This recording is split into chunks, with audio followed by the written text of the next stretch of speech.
Shalom, Shalom, bienvenidos a un café con raíces. con aroma a Torah.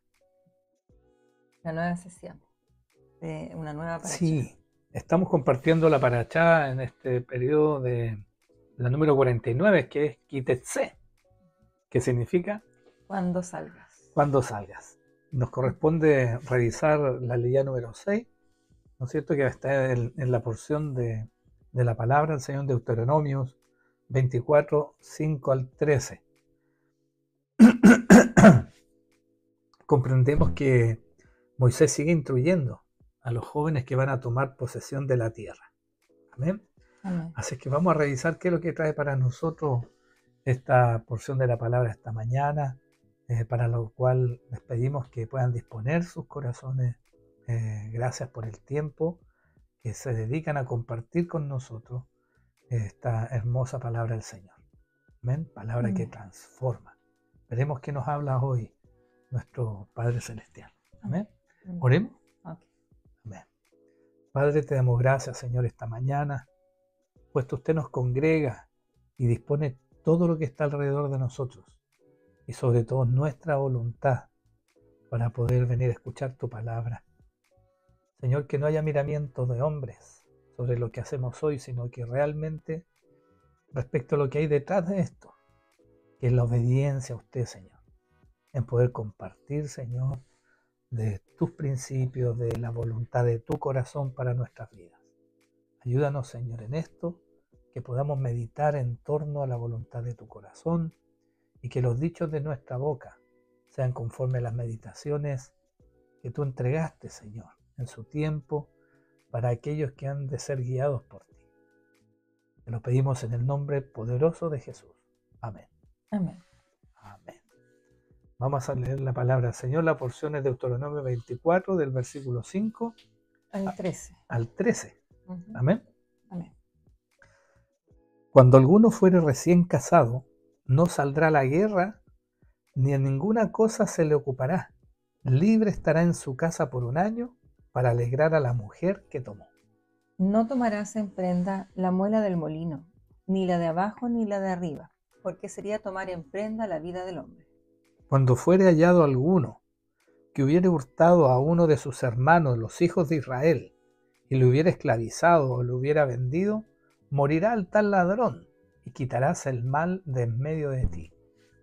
En cuanto a la plaga de la lepra, ten cuidado de observar diligentemente y hacer según todo lo que os enseñaren los sacerdotes levitas, según yo le he mandado, así cuidaréis de hacer. Acuérdate de lo que hizo Jehová tu Dios a María en el camino después que salisteis de Egipto. Cuando entregares a tu prójimo alguna cosa prestada, no entrarás en su casa para tomarle prenda. Te quedarás fuera, y el hombre a quien prestaste te sacará la prenda. Y si el hombre fuere pobre, no te acostarás reteniendo aún su prenda. Sin falta le devolverás la prenda cuando el sol se ponga, para que pueda dormir en su ropa y te bendiga, y te será justicia delante de Jehová tu Dios. Amén. Amén. Una serie de recomendaciones prácticas para la vida de santidad. O sea, lo que busca el Señor es entregar instrucciones al pueblo respecto de leyes humanitarias. Sí, claro. Que claramente guarda relación, ¿no es cierto?, con el amor al prójimo. Así es. Como primera instancia. Y hay varias recomendaciones, quizás uno no podrá encontrar que ellas estén muy conectadas entre sí, pero sí están conectadas con el corazón que Dios demanda de nosotros. Sí, ¿no es de cierto? hacer juicio y misericordia. Claro, yo creo que, como dicen en Mateo 7, es una regla de oro. El hacer con los demás lo que tú quieres que hagan contigo. Por lo tanto, aquí vemos una serie de recomendaciones prácticas. Muchas veces la palabra la recibimos, la meditamos y lo vemos solamente en el plano natural, o sea, espiritual. Pero la verdad que se tiene que establecer en lo que hay en el cielo, aquí en la tierra.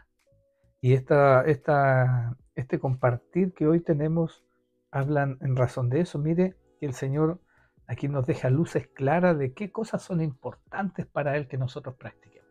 Ujú. Entonces, por ejemplo, me encantó esto, el primer versículo, dice, cuando alguno fuere recién casado. ¿Qué significaba recién casado en este contexto del pueblo de Israel? Para comprenderlo bien, primero que todo habías tomado compromiso un año antes con el padre de, De la novia. de la novia, ¿no es cierto?, de desposarla, Claro. para lo cual tú te habías preparado, Ujú. te habías preparado. Y para poder recibirla en algún minuto, tenías que colocar tu dote, ¿no es cierto? Y pasaba a ser parte de tu pueblo, de tu tribu en este contexto. Ujú. ¿Y qué significa pueblo, tribu? Tus ritos, tu forma de vida, adoptarla.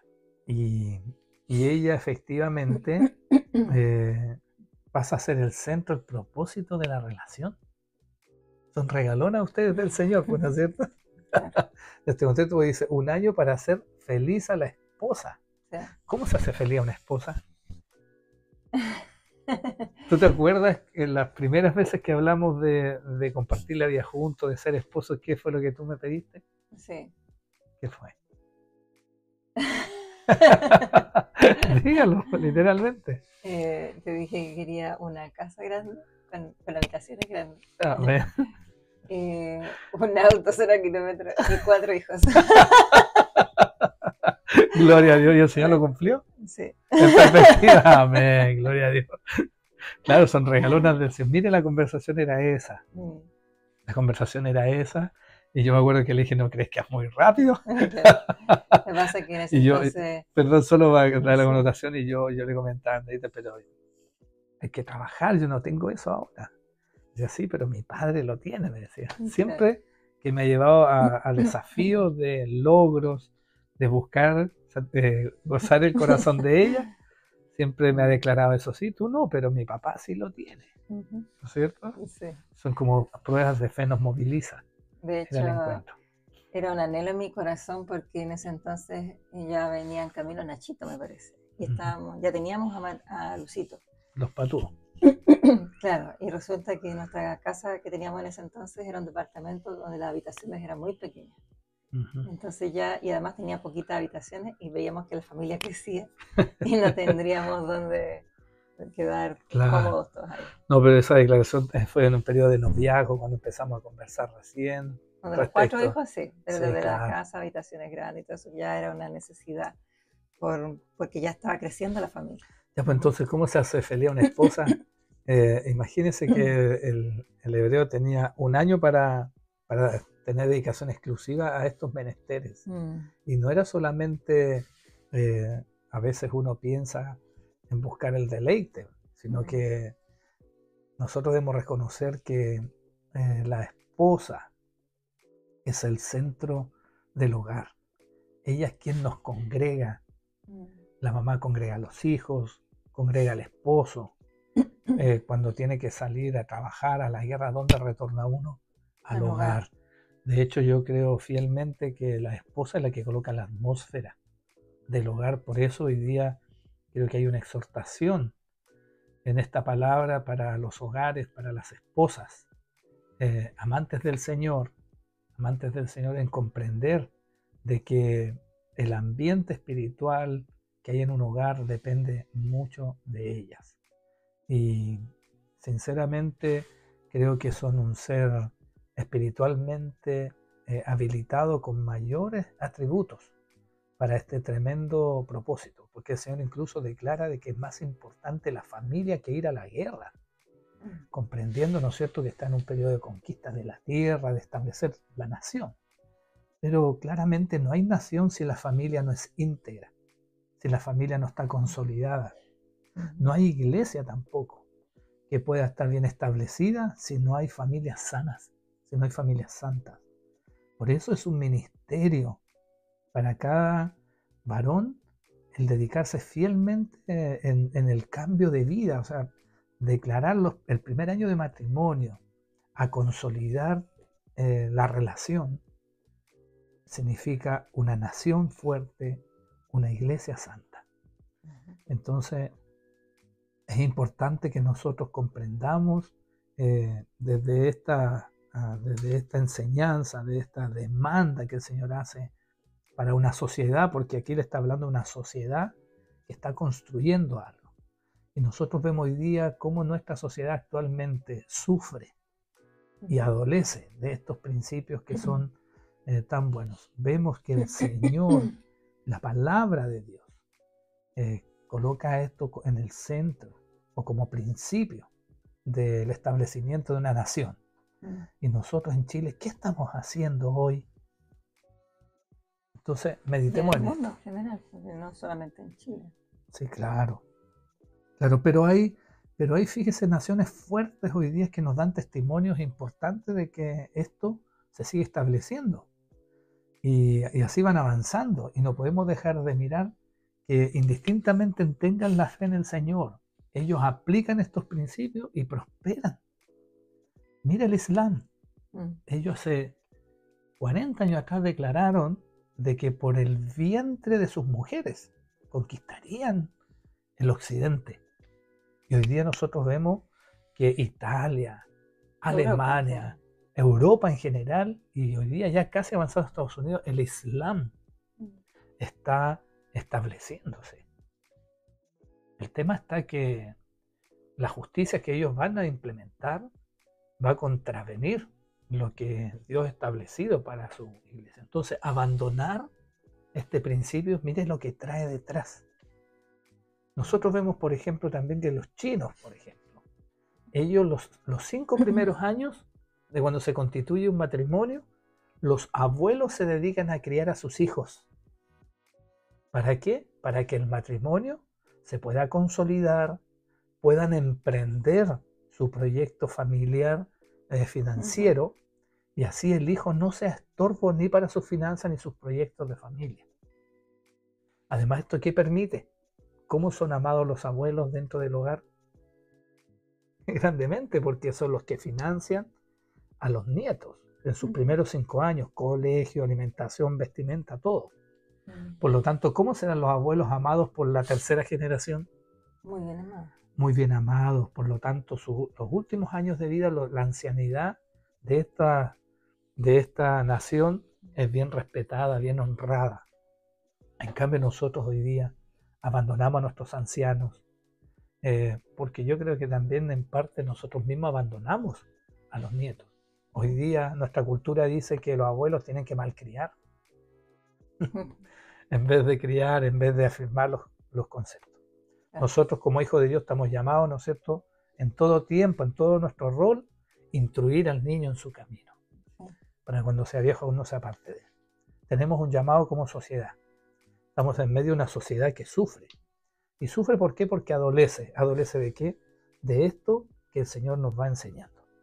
Si me permites también, en cuanto a este mandamiento, también habla de devolver la dignidad en el matrimonio, la integridad en el matrimonio, la importancia de como bien decíamos, de fortalecer el matrimonio en el principio, que cuando justamente se pueden generar más quiebres en la relación matrimonial. Muchos matrimonios hoy en día son desechables, porque la cultura que estamos viviendo hoy día es de lo instantáneo. Y a raíz de que no hay principios firmes y tampoco hay una relación firme que sea más allá de una emoción, de un sentir, y fuera de lo que es el valor del compromiso, efectivamente, sin este año de consolidación del matrimonio, es lo que hoy día vemos por los matrimonios desechables, los divorcios que están a la luz del día y que no hay un valor en el compromiso. Entonces, cuando vemos aquí que el Señor dice que el varón debe de alegrar a su mujer, también en la palabra hebrea es samaj, que es dar gozo. Y veíamos también que esto en ese entonces, en esa época, tenía relación con el traer hijos, traer vida. La prosperidad de un matrimonio, una familia, estaba y la mujer se sentía honrada por tener hijos. De hecho, una mujer que era estéril, ¿no es cierto?, no era valorada en la sociedad, por el contrario. Y se sabía que esta mujer, si en el caso de quedar viuda, iba a quedar ¿cómo se decía? La indefensión. Claro, porque social. indefensión social. Claro, porque el hijo sabía que era también Heredaba. y también iba a poder darle sustento a su madre, en caso de que falleciera su esposo. Tremendo. Y además en ese entonces todos trabajaban la tierra y por lo tanto el tener muchos hijos significaba una gran bendición de parte del Eterno, de que podían trabajar, de que podían prosperar, porque sus hijos iban a ser preparados también como parte de los trabajadores del mismo campo, la viña que tuviesen, ¿no es cierto?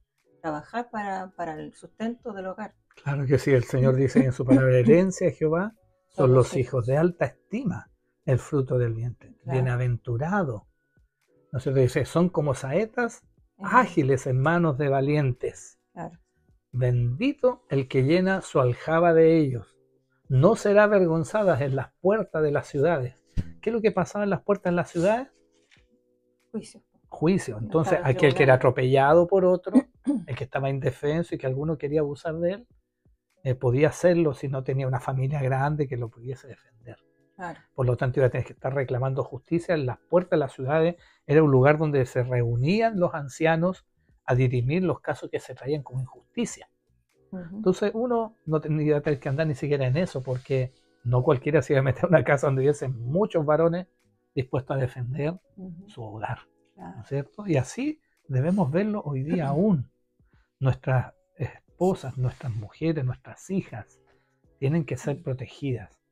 Nosotros siempre le hemos inculcado a nuestros hijos que, como tenemos 3 varones y una sola mujercita, pero desde pequeñitos, nosotros hemos querido sellar en la frente de nuestros hijos con un decálogo de valórico mínimo, que decimos que los burgos aman a las mujeres, las cuidan y las respetan, de tal manera que se sella en su corazón de nuestros hijos, de que ellos son responsables por provocar el gozo de las mujeres que estén bajo su responsabilidad siempre. ¿No es cierto? Amén. ¿Sabe qué? Está muy bien usted mencionaba, porque cuando uno mira al pueblo de Israel cómo estaba constituido, lo que usted menciona está en el ADN de ellos.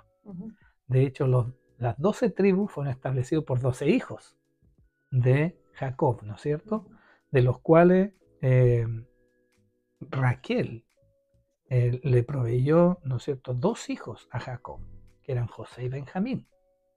Sin embargo, ella, que tenía su sierva, su esclava, ¿no es cierto?, egipcia, que era Bila, le entregó a su sierva a Jacob y le entregó el vientre, como hoy día podríamos decirlo, el vientre de alquiler. Claro, pero es que en esos años, legalmente hablando, era como de su dama. Era su vientre, Adán y Neftalí, porque era una honra.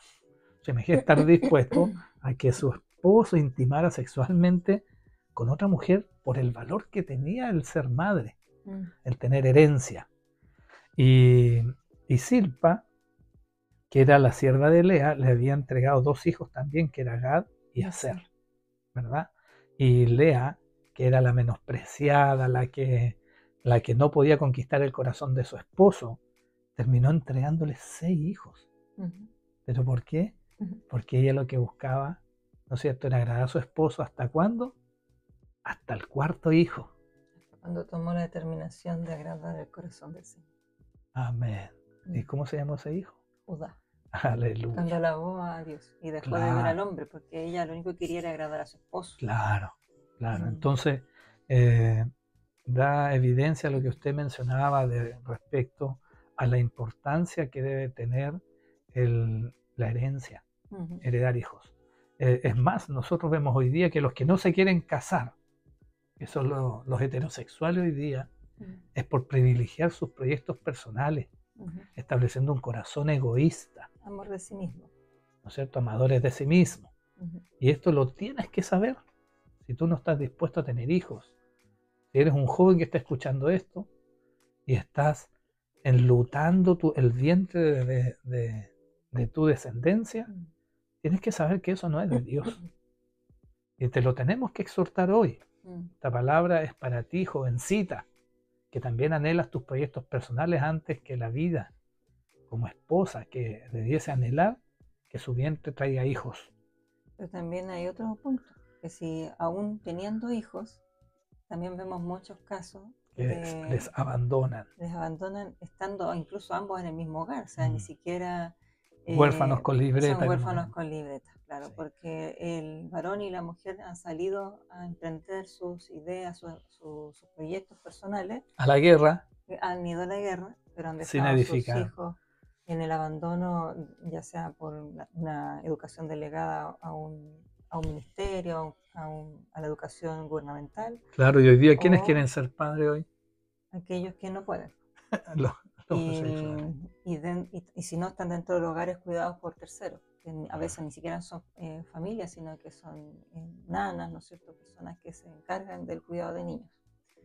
Pero no estamos haciendo la tarea que también nos entrega el Señor en ese aspecto, de que nosotros somos los padres, somos los responsables de instruir a nuestros hijos. Entonces, claro. Bueno, ¿cómo se hace feliz entonces una esposa?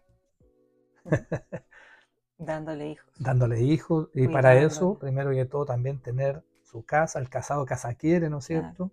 Claro. El varón, si se dispone a eso, sus primeros años de matrimonio, va a estar trayendo felicidad a su esposa, porque no va a traer preocupación y no construir castillos en el aire.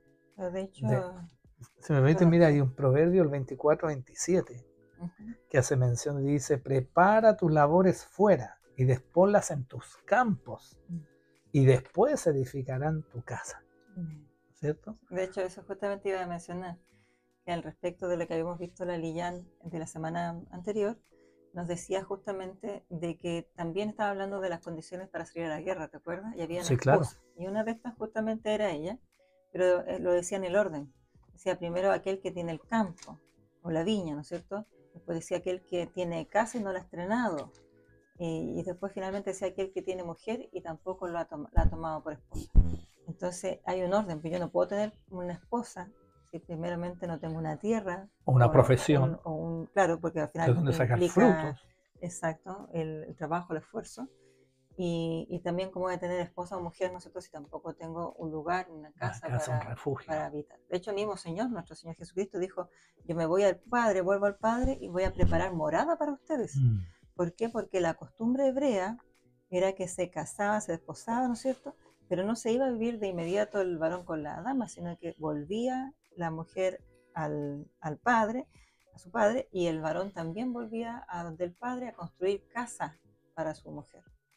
Claro, haciendo la analogía de su esposa. Entonces, ¿no es nuestro Señor Jesucristo dijo lo mismo, dijo cuando Él ascendió, ¿no es cierto?, al cielo, al esposo. Él dijo: yo vuelvo a la casa de mi Padre a hacer morada para ustedes.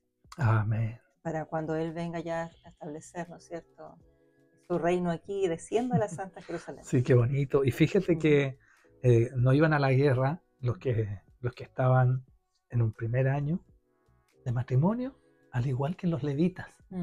Cuando nosotros veíamos que el número en el capítulo 1 y del versículo 47 al 49 hacía mención de que el pueblo había sido instruido en ser censado cuando estaban yendo a la tierra prometida, para ver con cuántos varones sobre 20 años de edad hasta los 50 podían luchar. Sí. Pero el Señor dijo: pero no cuenten con los levitas. Claro. Ellos no van a la guerra. Ellos cuidan el templo, el Mishkan y los utensilios para la obra, para el servicio al Señor. Claro. Entonces, colocando la analogía, ¿quiénes no van a la guerra? Aquellos que están sirviendo al Señor y aquellos que están en un ministerio al mismo nivel de importante el primer año de matrimonio. Entonces, es un sacerdocio, es una dedicación. Amén. Mujer virtuosa, ¿quién la hallará? No se halla, se edifica con un sacerdocio santo, dedicándonos a edificar la familia. Amén. Luego cambiamos de tema, hay varios temas. Sí, hay varios temas y vamos a tomar un par de ellos solamente en virtud del tiempo, aquellos que el Señor ha puesto en nuestro corazón. El secuestro era una ofensa primordial, ¿no es cierto? Veíamos... aquel que secuestraba a alguno de sus hermanos para hacerlo esclavo. Sí. Aquel que atentaba también con tu fuente de trabajo, de donde viene tu alimento central como familia. Por ejemplo, cuando hacía mención que la muela del molino, ni la de arriba ni la de abajo, tendrás que tomar... No tomarás por prenda. No tomar por prenda, porque eso significa... También esclavizar. Claro, es quitarle el sustento. Por eso, porque al final hacerlo esclavo de ti, porque nunca iba a tener cómo devolverte lo que tú le prestaras. Así es. Ujú. Y efectivamente en Éxodo 20, cuando uno mira los primeros, el decálogo, las palabras, los 10 mandamientos que son conocidos popularmente, ¿no es cierto? Hay uno que de ellos dice, no matarás, ¿no es cierto? O no robarás. Ese no robarás no se trata solamente de lo material. En ese periodo, el no robarás guardaba relación justamente con secuestrar a alguien y esclavizarlo, Claro. porque era un bien precioso el esclavo. De hecho, ambos aspectos, o sea, esos dos puntos que mencionaste tienen relación con lo mismo. Ujú. Solo que en el primero, cuando habla de secuestrar, ¿no es cierto?, para secuestrar a un hermano, para esclavizarlo, tenía pena capital, que era pena de muerte. En el segundo caso dice que si tú le tomabas en prenda parte, ¿no es cierto?, de algo que era el sustento de lo que generaba el trabajo para esta persona, no habla de pena capital, pero sí dice que tendría un juicio severo de parte del mismo Señor, porque este prójimo, ¿no es cierto?, podría orar y por lo tanto por la oración llamar a juicio al cual le había hecho esclavo, de alguna manera. Bueno, que justamente el juicio que uno hace respecto a la condición económica que esté viviendo otro, nos coloca a nosotros en esa condición de un trato no igualitario entre el pobre o el que está pasando un mal tiempo económico y aquel que tiene. Y el Señor no nos mandata o nos mandata que nosotros no hagamos acepción de personas. Claro. Nuestra forma de mirar al prójimo, tanto con el que tiene como el que no tiene, debe estar en el mismo nivel de honra, ¿no es cierto? Claro, y ahí se menciona el otro punto, de que respecto a que tiene relación también con lo mismo, de tomar en prenda algo, ¿no es cierto?, a nuestro prójimo, y no devolvérselo, sino, que no pase la noche, ¿no es cierto?, sin esa prenda y devolvérsela, porque de pronto esa prenda, ¿no es cierto?, era algo que en ese entonces se hablaba de una prenda de abrigo, de ropa, ¿no es cierto?, que siendo menesteroso no tuviese algo más que esa ropa y por recibir un préstamo la dejara en prenda, pero que estaba la obligación, ¿no es cierto?, de devolvérsela antes de que cayera el sol. Sí, bueno, de hecho, primero que todo no lo podía tomar si es que él no lo autorizaba. Además, no podía entrar a su casa. No podía entrar a su casa, esperar que lo entregara de buena fe y en su propia voluntad, declarando, ¿no es cierto?, un principio tan importante que el Señor establece que Él ama que uno respete la propiedad privada, indistintamente de la condición en la que se encuentre otro, pero la propiedad privada se respeta. Y también junto con esto el libre albedrío. Claro. Estos dos principios súper importantes de reino. Nosotros siempre debemos respetar la propiedad privada, hacer respetar la nuestra y respetar la voluntad del prójimo. Jamás debemos forzar las cosas por más autoridad que tengamos sobre las deudas de otro que haya adquirido con nosotros respecto a su libertad en su sentir y en su corazón. Es más, nosotros debemos avivar esto. Cada vez que nosotros incluso contratemos a alguien para algún trabajo en nuestra casa, cuando nosotros tengamos la oportunidad de ayudar a alguien, jamás sentirnos superiores en esta práctica, sino que solamente sentirnos bendecidos por el Padre, porque tenemos la oportunidad de ayudar. Y así debemos ver estos principios, respetando la voluntad del prójimo. Entonces, antes que todo debemos entender que no prestamos para hacernos de un bien que anhelamos tener de otros. Y hay veces que por oportunidad algunos acceden a beneficios o a bienes que en condición regular de su esfuerzo no lo obtendrían, siendo oportunistas, ¿no es cierto? Claro. Yo me acuerdo en algún minuto tuve un maestro de la vida del mundo que me decía, todos los días se levanta un gil, me decía, y el que lo encuentra es para él. Y esto determinaba su corazón. Y él me decía, si un día te levantaste gil y yo te pillo, no te quejes, te voy a perjudicar. Así me lo declaraba. Pero por lo menos era honesto conmigo, me abría su corazón, lo cual me alertaba, a mí me ayudaba a estar atento y yo aprendí mucho de la esclavitud con él. Pero eso puso el anhelo en mi corazón, puso el anhelo en mi corazón de superarme y de salir de esa esclavitud. Y aún así amarlo. Y aún así amarlo. Porque de una u otra manera permitió, ¿no es cierto?, que en un minuto, a través de esa esclavitud, vino el anhelo y el clamor en mi vida para poder salir a tierra mejor. Entonces tú no te dejes oprimir por aquellos que no valoran tu corazón, tu esfuerzo, tu trabajo. No dejes que alguien coloque lazo de esclavitud sobre tu vida. Hay personas que son esclavos. La esclavitud moderna hoy día está establecida, está vigente. No somos capaces de valorar la libertad que tenemos en Cristo, por ejemplo, para venir a hacer como conviene. ¿Y cómo conviene? Cumpliendo la voluntad del Padre. Él nos lleva a esa oportunidad. La gracia transforma nuestro corazón en agradecimiento y vuelca todo nuestro corazón para poder agradar el corazón del Señor por agradecimiento. No porque esperemos nada a cambio. ¿Amén? Amén. De hecho, bueno, en este punto el Señor nos habla de lo que es la restitución y reparación. O sea, porque yo voy a restituir lo que Él me ha entregado a mi prójimo. Y voy también eso para reparar. Para reparar.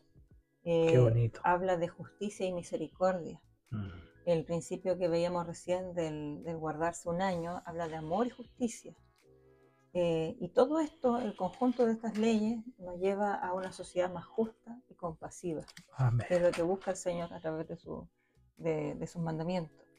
En Ezequiel, en el capítulo 18, habla al respecto de el alma que pecare, dice, morirá. ¿Por qué? Porque la persona que estábamos hablando recién, que llevaba a hurtar, ¿no es cierto?, a su hermano, o sea, secuestrarlo, debía morir.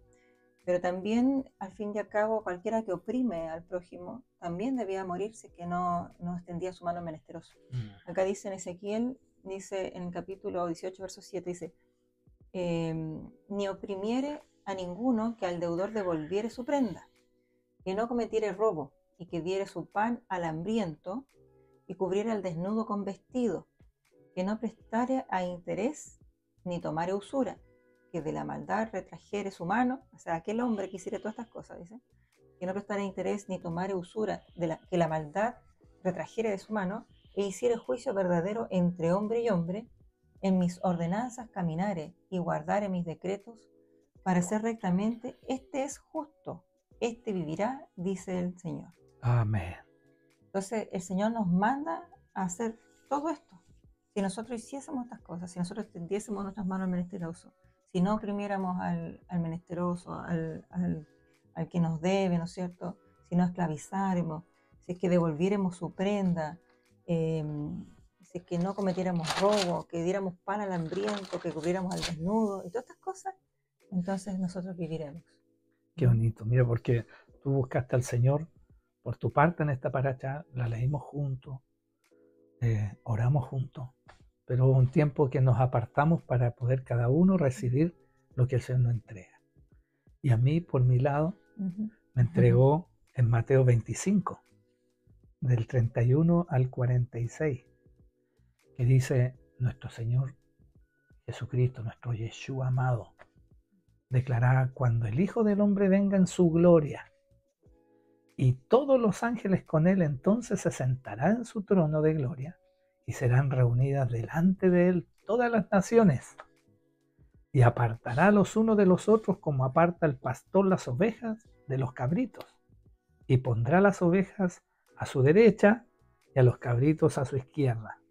Entonces el rey dirá a los de su derecha, venid benditos de mi Padre, heredad del reino preparado para vosotros desde la fundación del mundo, porque tuve hambre y me diste de comer, tuve sed y me diste de beber, fui forastero y me recogisteis, estuve desnudo y me cubristeis, enfermo y me visitasteis, en la cárcel y viniste a mí. Entonces los justos lo responderán diciendo, Señor, ¿cuándo te vimos sediento? ¿Cuándo te vimos enfermo? ¿Cuándo te vimos necesitado? Él dice, cuando lo hiciste a mis hermanos más pequeños. Amén. Amén. Pero ojo, que la distinción no es a cualquiera, es a los hermanos de Yeshua. ¿Y quiénes son los hermanos de Yeshua? Los que hacen la voluntad del Padre. Los que buscan la voluntad del Padre. No es cualquiera. Ojo, necesitamos activarnos como hijos de Dios. ¿Por qué? Porque va a haber tiempo que va a haber persecución. Va a haber tiempo que van a haber afligidos. Va a haber tiempo en el cual tendremos que hacer misericordia. Y hay un pueblo que clama, ¿cierto? Y nosotros tenemos que ser capaces de activar la misericordia. Hay un principio tan importante de la misericordia en estas enseñanzas que el Padre está entregando a su pueblo. Que nosotros, si somos hijos, tenemos que recibirlo como si nuestro Padre natural nos estuviese hablando a nosotros. Entonces, imagínate que la misericordia es tan importante que es uno de los pilares correctores del pecado. Dice, el pecado se corrige con verdad y misericordia. No es excluido uno del otro. No. Con justicia y con gracia. ¿No es cierto? Entonces, es más, es como nosotros tenemos que presentarnos para que el Señor se sienta adorado por nosotros, porque Él dice, busca en los verdaderos adoradores, que me adoren en espíritu y en verdad. ¿No es cierto? Y esto hay una sinergia espiritual, porque cuando nosotros practicamos misericordia, dependiendo a quién, es como nosotros nos vamos a prosperar espiritualmente. ¿A qué me refiero? Por ejemplo, si tú haces misericordia al injusto y no a tu hermano que hace la voluntad del Padre, lo más probable es que tú te vuelvas como el injusto. Ahí está el ejemplo, por ejemplo, ¿de quién? De Saúl, por ejemplo. Él había sido mandatado a exterminar, ¿no es cierto?, a los amalecitas, claro. Amalek. ¿Y él qué hizo? Misericordia con Amalek, que había sido injusto con su pueblo, con los débiles del pueblo. Entonces. Y además trajo todos los bueyes para hacer sacrificios, hasta el ganado. Efectivamente, entonces él hizo misericordia con él que no correspondía. Y quiso hacer sacrificios con que no correspondían tampoco. Hacía misericordia con aquel que faltaba a la voluntad del Padre. El que no era hermano. Claro, entonces, ¿qué ocurre? Que después de este acto, David, bueno, ahí él fue desechado, ¿no es cierto? De inmediato. Y David, ¿qué fue? Fue levantado como el rey sustituto, ungido de Jehová. Y David empieza a huir porque empieza la persecución de él. Y él se va a una nación, ¿no es cierto? A un pueblo donde todos eran justos, donde había paz, eran sacerdotes. Y se refugia a él ahí. Y viene Saúl con sus generales. Y por el hecho de que ellos le habían hecho bien al justo, vino y los mató a todos. Y ahí refleja, ¿no es cierto? Hay un principio importante de reino. Aquel que hace misericordia en el injusto termina haciéndose igual que ellos. Ojo. Hay principios espirituales tremendos que tenemos que ajuntar a nuestra vida. Hay otro punto que se trata acá, que es la lepra. O sea, lo conocemos como la lepra, pero en realidad tiene que ver con un pecado de la murmuración. Porque de hecho aquí mismo, Sarat en hebreo, ¿no es cierto? Sí, y que tiene que ver con la murmuración que hace Miriam, ¿no es cierto?, sobre Moisés. Le trae recuerdo en realidad de esto al pueblo y dice, y acuérdate, ¿no es cierto?, lo que ocurrió con Miriam en el desierto. Claro, es decir, en medio de todas estas ordenanzas que Moisés le está entregando de amor al prójimo, ¿qué le dice entre medio? Como de la nada, algo como desconectado de toda esta enseñanza, viene este remember, no sé, esta advertencia. No te olvides lo que le pasó a Miriam, a la hermana de Moisés, por murmurar. En realidad por atentar, ¿no es cierto?, una rebelión de la autoridad que de hecho, Dios había levantado. Es que tiene relación con los mandamientos, porque cuando dice que no levantarás falso testimonio contra tu prójimo, también podría ser no murmurarás contra tu prójimo. Entonces, en Santiago 4 dice algo que tiene relación al respecto, dice juzgando al hermano. Santiago 4:11 dice, hermanos, no murmuréis los unos de los otros. El que murmura del hermano y juzga a su hermano, murmura de la ley y juzga a la ley. Pero si tú juzgas a la ley, no eres hacedor de la ley, sino juez. Uno solo es el dador de la ley, que puede salvar y perder. Pero tú, ¿quién eres para que juzgues a otro? Amén. Sobre todo en el contexto de lo que pasaba con Miriam, con su hermano, ¿no es cierto? Claro, ella estaba Moche, haciendo juicio sobre la mujer que había tomado. o sea, era de algo íntimo. Sin duda Moisés, que era rudo, que le costaba el habla, decía él, ¿no es cierto? En Miriam tenía la bendición de que ella tenía una conexión especial con el pueblo. El pueblo, la nación de Israel, amaba mucho a Miriam. Miriam había sido una de las parteras de Egipto, que le había tocado en el periodo que tenía que matar a todos los varones que, por instrucción de Faraón, ella y su mamá habían decidido desobedecer a Faraón por preservación de vida. Entonces, de una otra forma, era como una salvadora también de esa generación, de la cual era parte Moisés. Entonces, sin duda, tener a Miriam a favor de la gestión de Moisés era tener el voto del pueblo también. Entonces, ¿qué ocurre? Que sin Miriam, y Moisés contaba con ella, la amaba tanto. De hecho, una de las malas reacciones que Moisés tuvo cuando golpeó la roca había sido tras el fallecimiento de su hermana, ¿no es cierto? Y luego él da testimonio de esto. Y es más, cuando sabiendo que ella estaba murmurando y había venido esta situación de lepra o de zarat sobre ella, el que intercedió por ella fue el mismo Moisés.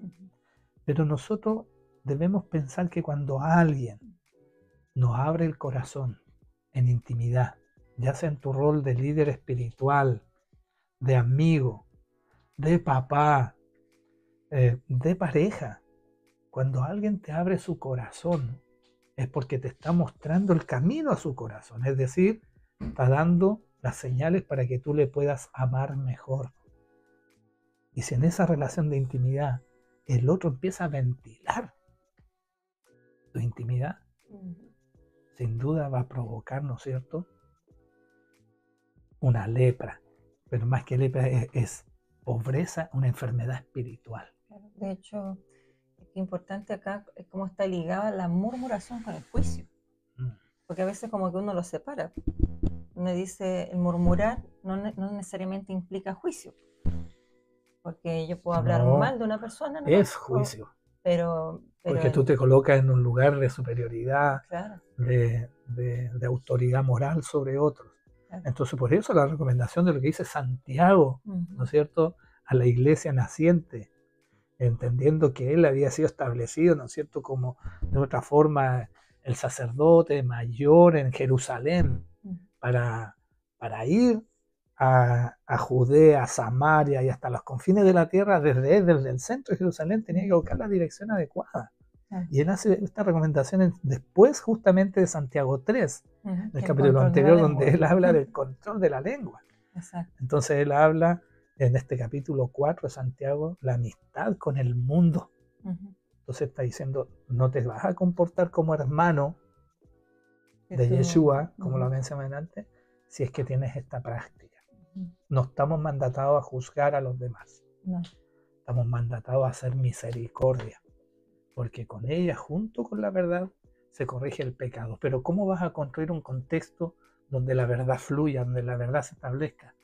Hola, mi tesorito, si es que tú estás apagando constantemente con la murmuración la libertad que los que Dios te ha dado para amar puedan venir en libertad a abrirte el corazón, sin un juicio, sin una crítica, sino que realmente con la oportunidad que tenemos de darles dirección, de mostrarles las consecuencias de los malos actos, de exhortarles para edificarles.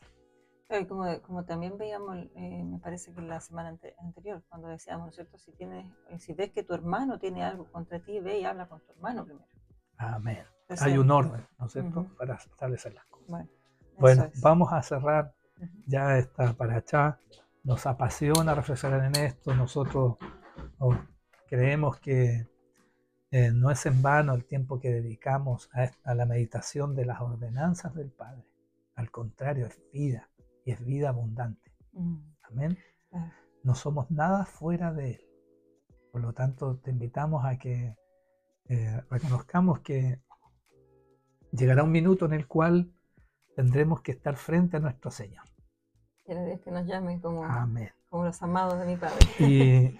Y fíjese que lo que mostrábamos recién ahí en Mateo 25, cuando Jesús les declaraba, ¿no es cierto?, que iba a separar a sus ovejas de los cabritos a la derecha. Y lo que le dicen los justos, le dicen, ¿cuándo hicimos esto contigo, Señor? Es decir, no hacemos obras de hombre para querer ganar esa salvación. Lo hacemos porque tenemos un corazón corregido por el amor del Padre. Amén. Que nos sorprenda, nos diga, es que esto hiciste. Oh, amén, gloria a Dios. Cuenta. No me di cuenta. Que tu mano derecha no sepa lo que hace tu izquierda. Amén. Por eso nuestro mayor anhelo debe ser amar a Dios por sobre todas las cosas. Porque si nosotros lo hacemos, como decía ahí en Éxodo 22, dice que aparecerá Jehová, te dirá, yo soy tu libertador, que te sacó de Egipto, y transformará nuestro corazón, y vendrá las promesas de su voluntad sobre nuestro corazón, para hacer como conviene. Aleluya. Esta es la libertad que nos da el amar al Padre, al amar su palabra, porque si le conocemos a Él y le amamos a Él, vendrá la voluntad a establecerse en nuestras vidas. Amén. Y se cumplirán sus promesas. Así es. Amén. Y somos agradecidos por la libertad que Él nos ha dado a través de nuestro Señor Jesucristo. No hay que confundirse. Amamos a nuestro Señor, a nuestro Salvador. Él es nuestro guía, es nuestro libertador. Amén. Pero Él es el camino al Padre, a quien queremos que gobierne todas las cosas en nuestras vidas. Amén. Amén. Amén. Bendita su palabra que transforma todo. Amén. Amén. Amén. Nuestras acciones deben estar alineadas a sus principios divinos. Gloria a Dios. Que son amor, respeto y dignidad a nuestro prójimo. Amén. Aleluya. Y la justicia, no nos olvidemos. La justicia es misericordia. Amén. Y la justicia lo que busca, ¿no es cierto?, es la paz y la prosperidad. Amén. Amén. Amén. Shalom. Shalom. Dios les bendiga.